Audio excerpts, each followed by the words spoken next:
like it, and it kind of makes sense. And when I looked at the facility, at the building like that, that's a question that I have to ask myself.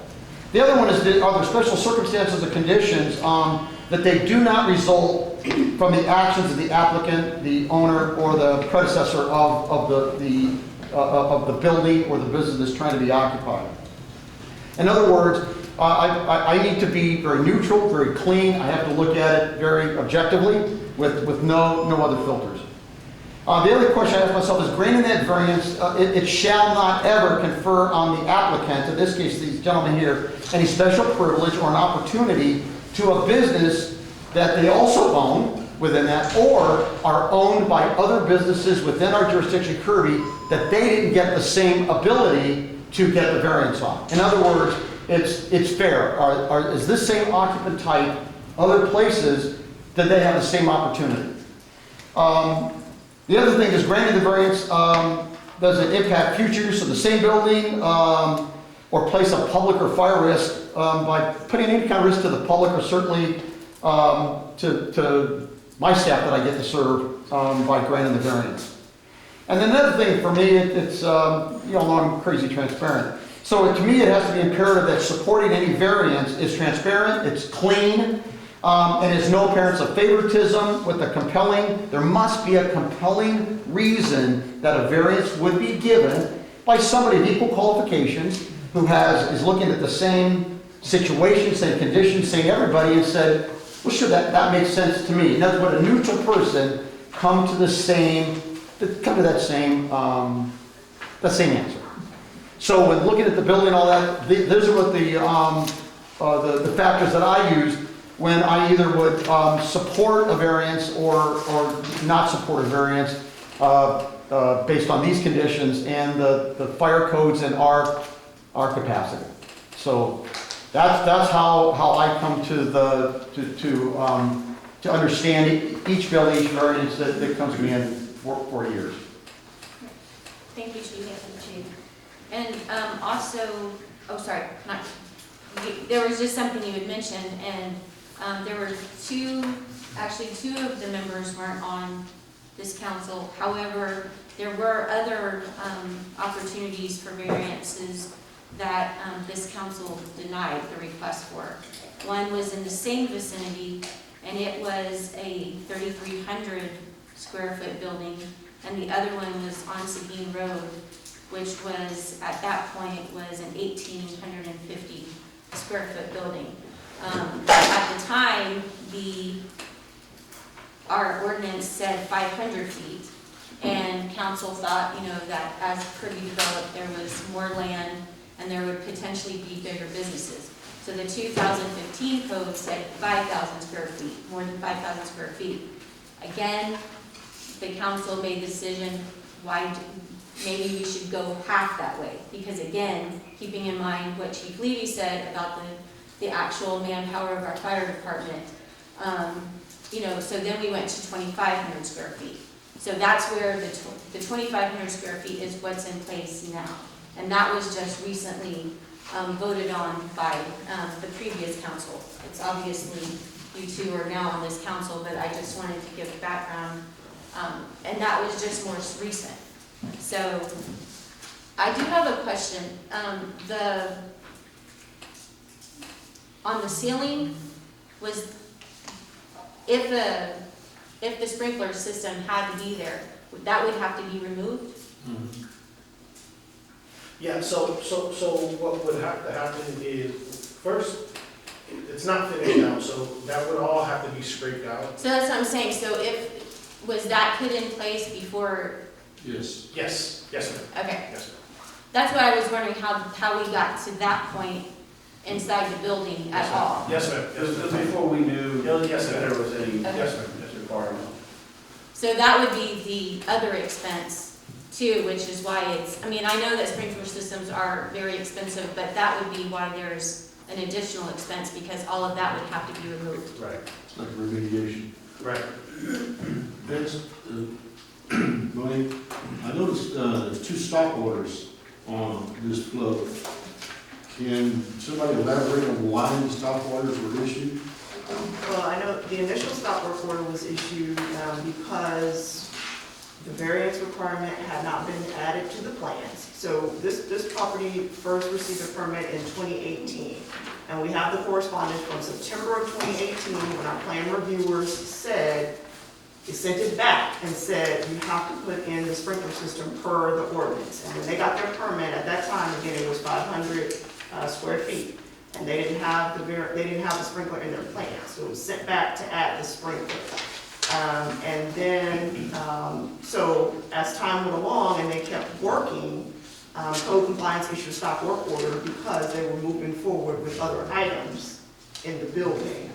And then a couple of times it was noticed that the seal was broken on the stop work order. I don't know who broke it. I know they mentioned someone broke into the building, but the seal in the front was cut down the middle.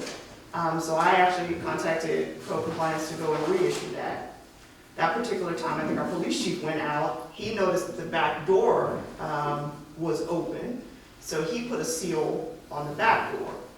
Okay, when you say open, was it unlocked or was it broken into? It was unlocked, correct? Correct. It was unlocked. So he put a seal on the back door as well. And then the final time the stop work order was reissued, I received an email from a resident who said they lived in the back and then they saw people going in working during the day. So that's why those notices were there. It was my understanding the original stop order was supposed because there hadn't been work for 6 months. Well, there was issues in between That was where the- licenses that were was the expired original- for contractors and so forth, but the stop work order was because there was work continuing.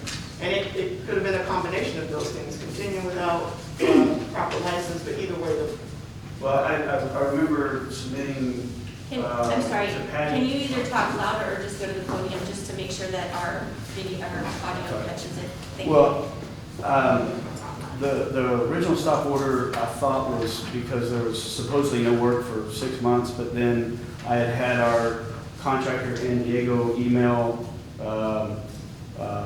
pictures, invoices, and a few things proving that there actually was work still being done during that time.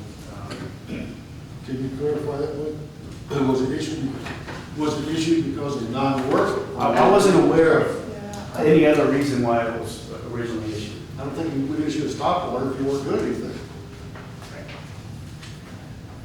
you issue a stop order when they're continued. That's what I thought, you gotta be doing something, we ought to stop.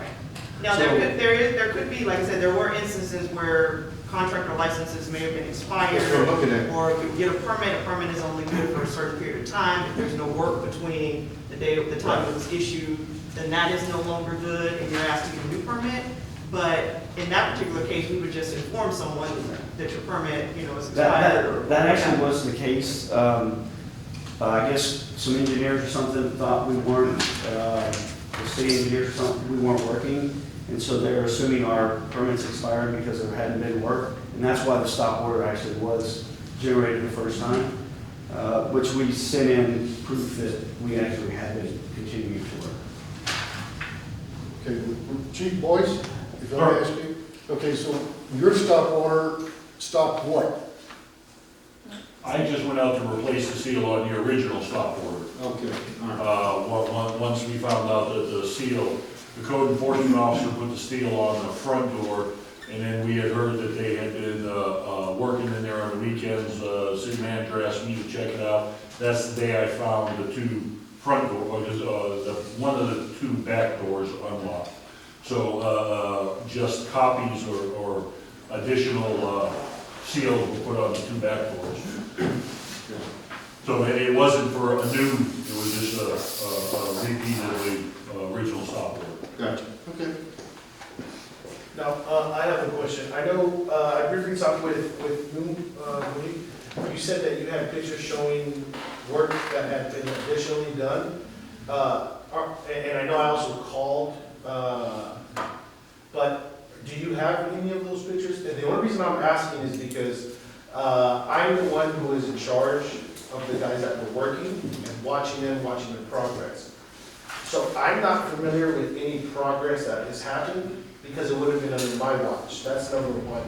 But also, a lot of stuff has been stolen out of there. So, I also want to know for reasons of whatever yourself or some of the officers may know, because that's the reason why we got the whole security system now, and why we have the alarms now, if anybody were to go in. But I don't know who has a key, if someone else out there has it, because I know it's just Heath and myself, and who's been going in the building. But I don't know of any additional work. I know when Ms. Thompson went by, a few times, she saw me moving some stuff out, but this was before that stop work order, but I don't know of any additional work done. Now, stuff may have been moved, and I can attest to that because I was moving stuff. But as far as additional work going, for the type of stuff and where it's at, you need big trucks, welder, you need a bunch of different stuff. It can't just be a regular old person with a car that can go back there with the type of stuff that needs to get done here. So I was just curious about any of those, or what additional work that you know of at least, that was done. So I can have, the Officer Thompson pull all of her code records from each time that she went out there. 'Cause I know she has several, records where she's been in contact with you all.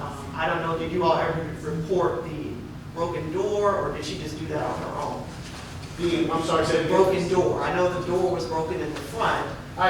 She noticed that. Me and he talked about it, and it was kind of, because we had now, the neighbors if you're looking at the building, the neighbors to the left have video footage, and unfortunately with the video footage, we've seen when the officers have gone by, we saw all that with all the dates, we even have some of it saved to our phone, and we also saw the people who were breaking in, okay?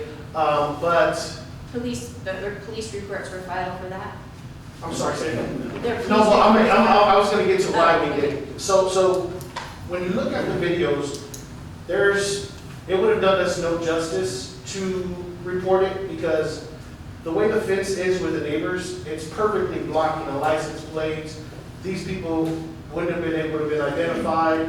They were in and out quick. It seemed like, now I'm not saying it was possibly an old contractor